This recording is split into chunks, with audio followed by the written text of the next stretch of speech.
Welcome to another episode of the Nomadic Parent. Hi guys and welcome back. It's the 9th month's birthday of Zakira today. Happy birthday. And it's a huge milestone. For those of you joining in on video, we are sitting on the outdoors in front of a beautiful mountain and fjords and oceans in the Møre region of Norway. This is my parents' home. It's their balcony here. It's where I've been growing up and playing around. So it feels very nostalgic to be here in front of summer holiday. In a couple of days, we're leaving our computers behind for good for 2 months and heading into a summer adventure. More about that during this episode. Let's get it started. In this podcast, we share month-by-month updates from my daughter's upbringing, from birth and further into her life on the road. Welcome to our new podcast, The Nomadic Parents.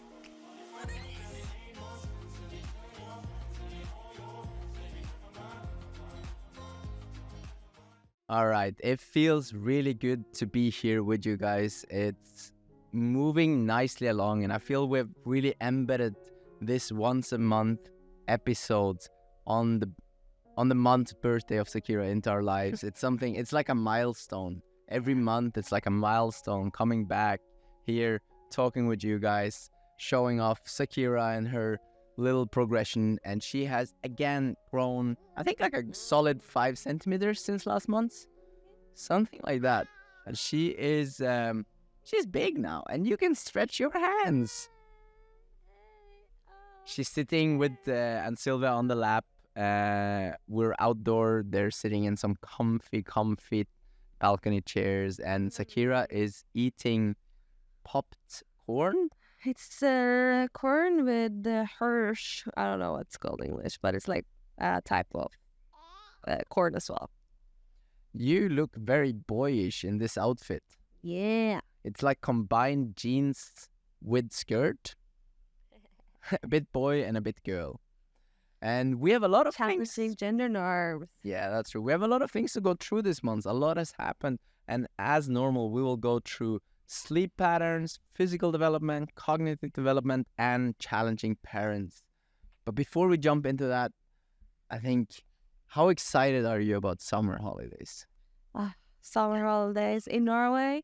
You normally take some weeks off during the summer. And the kids have 5 weeks off. Isn't it? 5 weeks? Yeah. So we kind of are pre-programmed before adulthood to have this time off and enjoy ice cream and the sun out in Norway. And yeah, because obviously the weather most of the year is so unstable that when summer is around and the sun is out, you are definitely out and about. That's right. And I also personally, I think we both had so many vivid summer holiday memories, and especially when you turn adult, 18 to 20, you move out from home and you're a bit losing that magic because you're like out and about all the time. I actually read yesterday and it really hit me that having children is like reliving your childhood through the eyes of your child. Yeah. And I think that's also one of the reasons why this summer is a bit special, because it's the first summer for Zakira and I want her to experience everything I experienced, and you probably do as well. And then in that way, we also get to experience our best memories. Yeah, I agree with you that if it wouldn't have been for Zakira, I would never ever say, okay, let's 2 months, no computer, completely off. Doesn't matter how it goes business-wise. We need this off time. I would probably not allow ourselves to take that time off. Yeah. But now it feels so much more natural, so much more deserved. And I don't want Zakira to experience computers around all the time. I want her to experience parents fully committed. Yeah. And I do believe that we have another level of commitment, because a lot of parents who go to day jobs, they come home and they're kind of semi-committed all the time. While we have been 9 months now, not as committed as we want, even though we dedicate a lot of time. So I'm extremely looking forward to do those 2 months and just celebrate. And after these 2 months, she's going to start in kindergarten. and then we can, in a much more healthy and mindful way, separate screen time in front of Zakira, because I feel kind of bad of constantly either being on my phone for replying to emails or texting or personal stuff, and then in addition to that, work on the computer all day long. That's So right. a lot of screen time. Yeah, so I think it's gonna be a really nice transition, and I'm happy that we are having the opportunity to experience it this way, because we didn't plan this so much through when we tried having a child around winter times. Yeah. But it's turned out really nice, and as you say, the fact that she's going into kindergarten once we return from summer holiday will put another level of I mean, I'm really gonna enjoy this time, because I know that once we get home, she'll be out of home half the day. And we get to really focus on working, because one of the problems with having her at home and us both being digital nomads is that we can work from anywhere, which means we work a lot of time when she's around. And yeah, I'm starting to feel bad for it. Sorry. Climbing on the tripod. That I'm laughing here, but we might have to go and readjust the main camera very soon, because she is making her way up on the one tripod leg. She's abandoning it now, luckily. Okay, she's going for the table over there. She's going to the table. We're good. But, yeah. Yes, but the crawling is really taking off. We'll touch on it. But to close that topic on kindergarten and working, I gotta say, and we haven't talked about it even together, but I really look forward to August, September to have you back as a proper business partner and go like 9 o'clock to an office. Yeah. And even though we talked about sitting at home working, I feel like I would like maybe to rent an office 3 months or something, but we can talk it through later. But I do think it would be so nice delivering her to kindergarten, go to the office, go and pick her up from the kindergarten and leave the computer behind at the office. Yeah, it will be your first taste. Regular office life. Yeah. Well, as a regular, I will get when you choose where to sit yourself. Anyway, we're about to reveal where we're going. We have been like hinting about it for 2 episodes now, and I think it's time to reveal. Okay, you need to do it because my geography is so shit. Well, this summer we are gonna record the season 2 of Time to Create. Season 1 is already about to go online, but we will record the season 2 during 2 months hiking during the Norwegian mountains. And this is a kind of a project and an attempt of doing 100 D&T cabins. D&T is a Norwegian mountain organization. 100 D&T cabins with a child. We'll not manage to make all of them this summer, because we'll just be about 50 days. And then maybe next summer we'll continue the journey. And we're planning to do this project in collaboration with a couple of organizational partners here in Norway. And the main goal is to just show off, the Norwegian mountains, the cabins we have here, the opportunity for young people to be outside without knowing too much about equipment. So, yeah, we're starting in the south of Norway, and we're making our way all the way up to the center. And our next episode of the Nomadic Parents will be in the middle of the mountains. Yeah.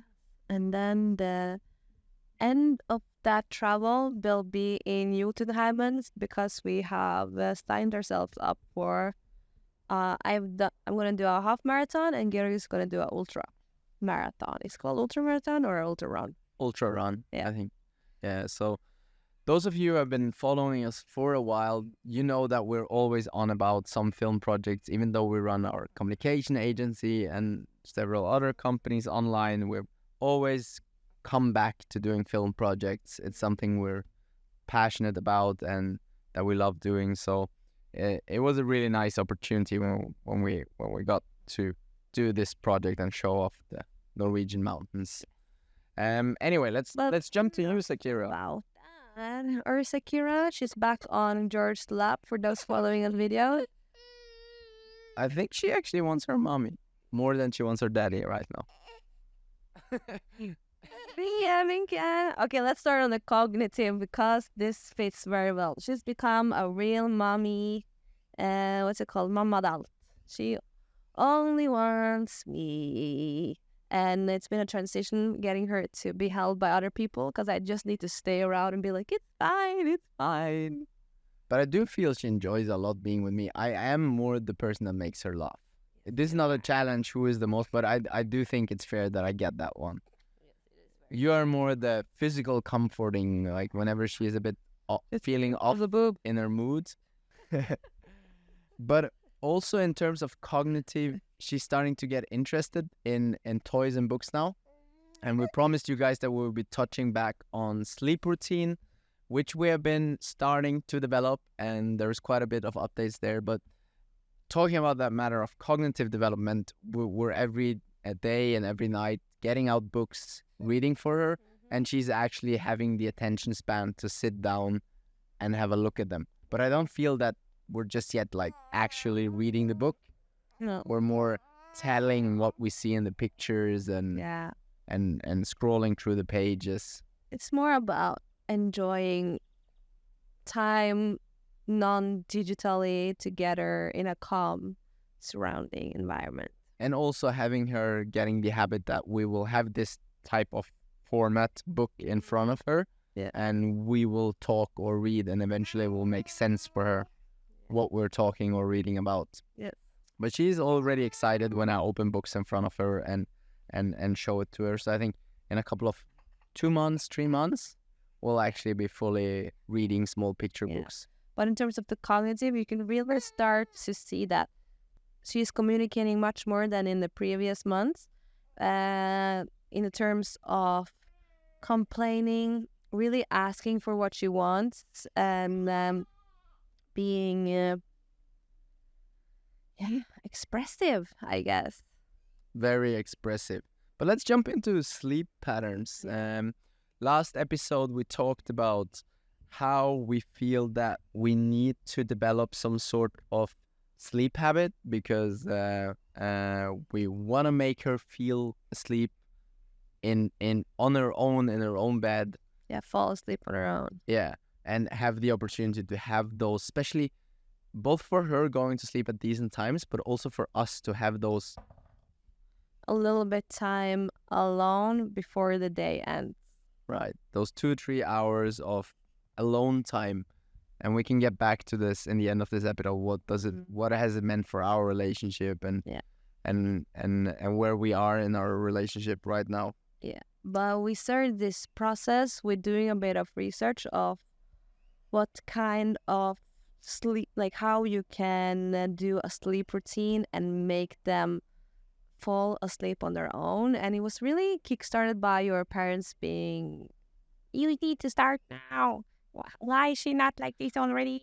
But I think that's one of the beauties of being around your parents or their grandparents, is that they will push you for the I think they have been through it a couple of times, so they'll push on you what they wish they had done sooner. Yeah.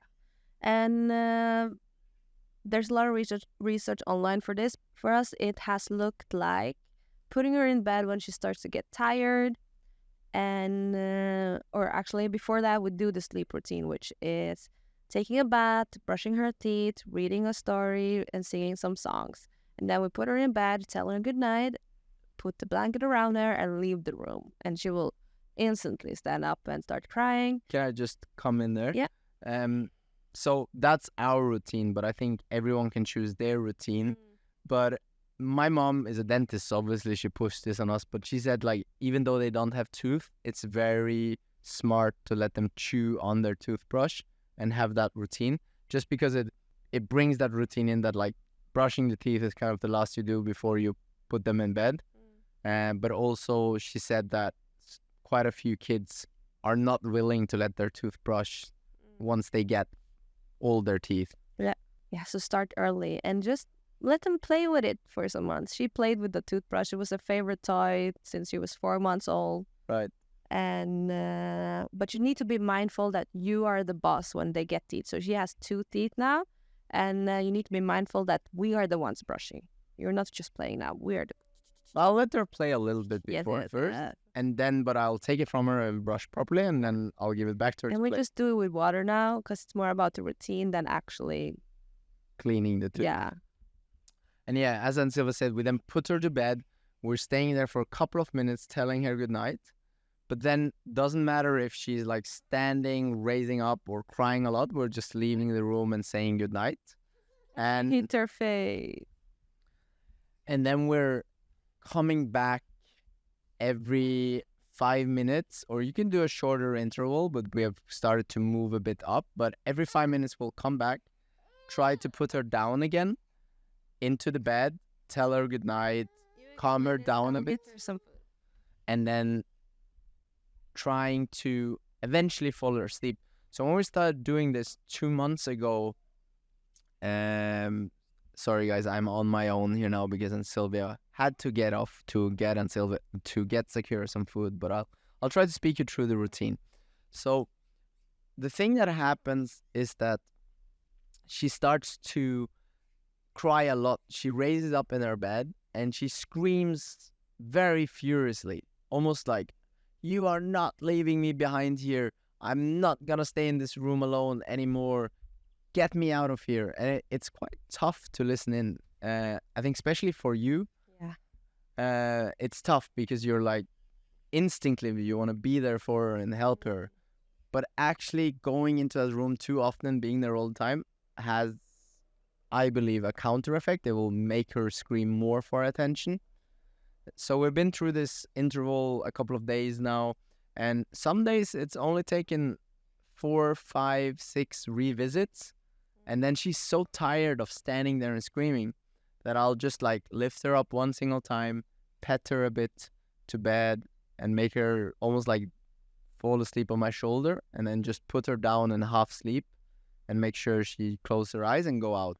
And that can work. Other days it's been terrible. In terms of the carrying up, this is a well-proved technique. I don't remember what it's called, but ideally you should never pick up the kid, and then you should also increase the time between each visit from 2 to 5 minutes, and 5 to 10, and 10 to 15, and then stay at 15 until they fall asleep.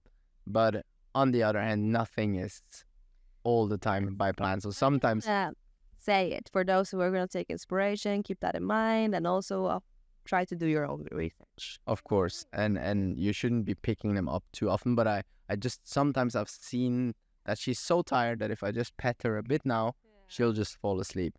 And I think it's also important to not stretch the boundaries too far, because there has been nights where she's just been going on screaming for 2 hours and so frustrated.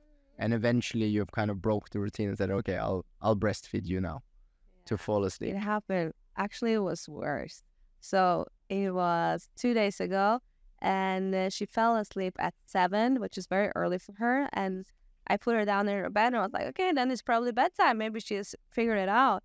And then she woke up at 8, and then the Clues had not picked them up because she had food, but like we knew she wasn't hungry. And then she cried until 10, and then I was in the room from 10 to 12, and then she was just playing. And then after the 4 hours, I just thought, this is kind of inhumane. I would have breastfeed her to sleep. Yeah, but we're kind of like 1.5 weeks into this routine now. It's been really helpful to be with our parents because they're really pushing the routine on us. And they're also helping out when they see that we're maybe a bit too tired to follow through with it very well. Then they're helping out. So that's nice. And we're going to continue this routine now from here on and out. And I think very soon we're going to see big steps of progression. And I'm excited for month 10 of this podcast to let people know, after a month of trying, where did we go with it? Yeah. It'll be interesting because we're going to be traveling. In a week's time, we're going to be traveling from place to place for 2 weeks, so we don't have a traveling bed. So let's see how it goes. Yeah. That's actually nice to tell. Like, before we're going into our summer hiking time, we're going to visit some friends and spend some summer holidays together. So yeah, as you say, we'll be traveling again, but I think she will get very used to that the routine is not connected to her bed. Let's move on to physical. She has started to do 3 meals a day. It's part of the practicing before kindergarten and enjoying food. She loves food for the first 3 bites, and then it's more play for her. But we're all the time using the opportunity to give her some food, not feeding constantly, but the 3 meals, as Sylvia says, they have to be there. But snacks in between are just fine because we want to get her more and more moving into not being dependent on the breast. And I think that's actually working itself out very easily. Yeah, naturally. And she gets to train a lot, how to eat. And we've had some incidents actually where she's kind of gotten stuck, but she's managed to solve it herself. Stuck in the trough to me, like a piece of food. Like kind of choking. Uh-huh. But we've been very mindful to always be around and watch her when she's eating, and naturally solved itself. But just for people to be aware that that can happen, and you should really learn. Do first aid, like read through what you should do in those cases.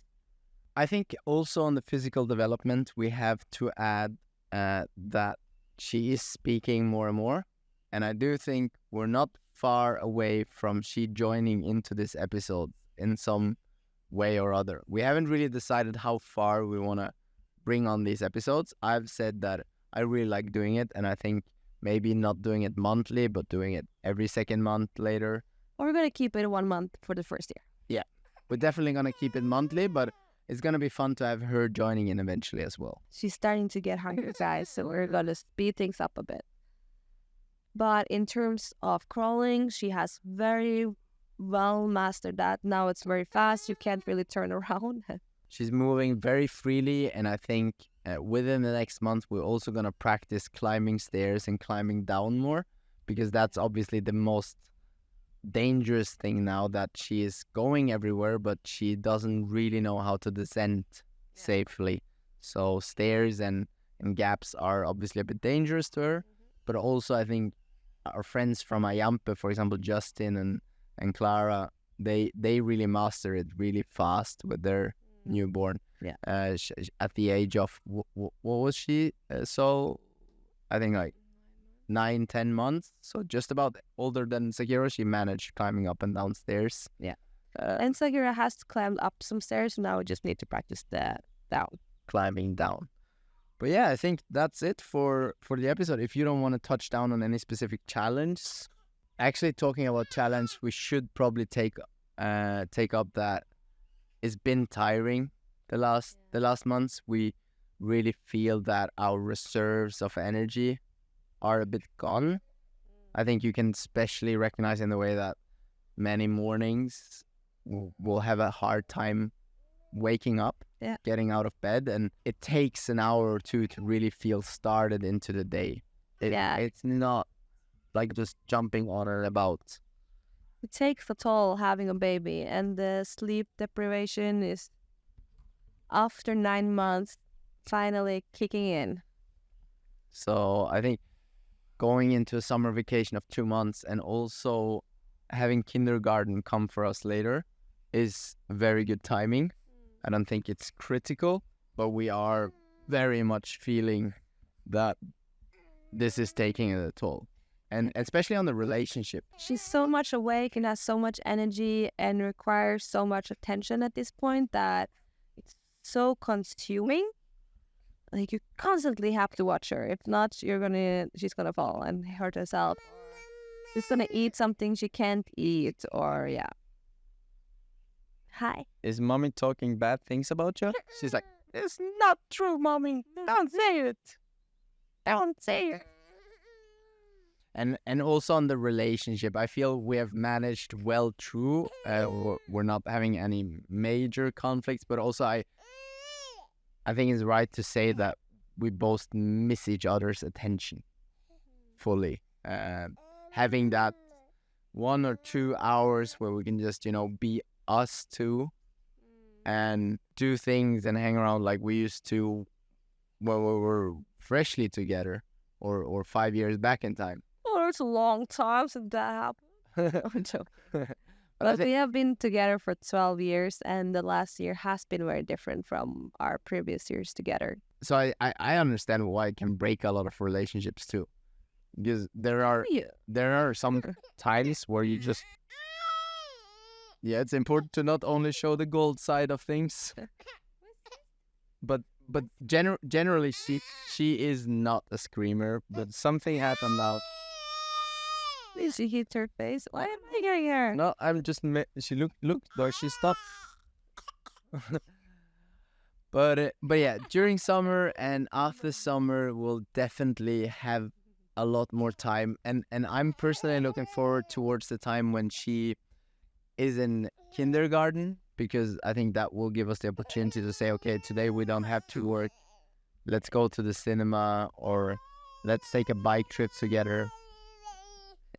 She's telling you off. So as you can hear, the talking is really forming now. It's more kind of baby words. Yeah. Anyway, I think we can round it off for now. We've hit the limit of Zakira, and as we said, next month we'll be in the mountains in Norway somewhere. Can't tell specifically where we will be, but it will definitely have an amazing view, and probably in rain clothes, sitting in the grass along a riverside. We'll see.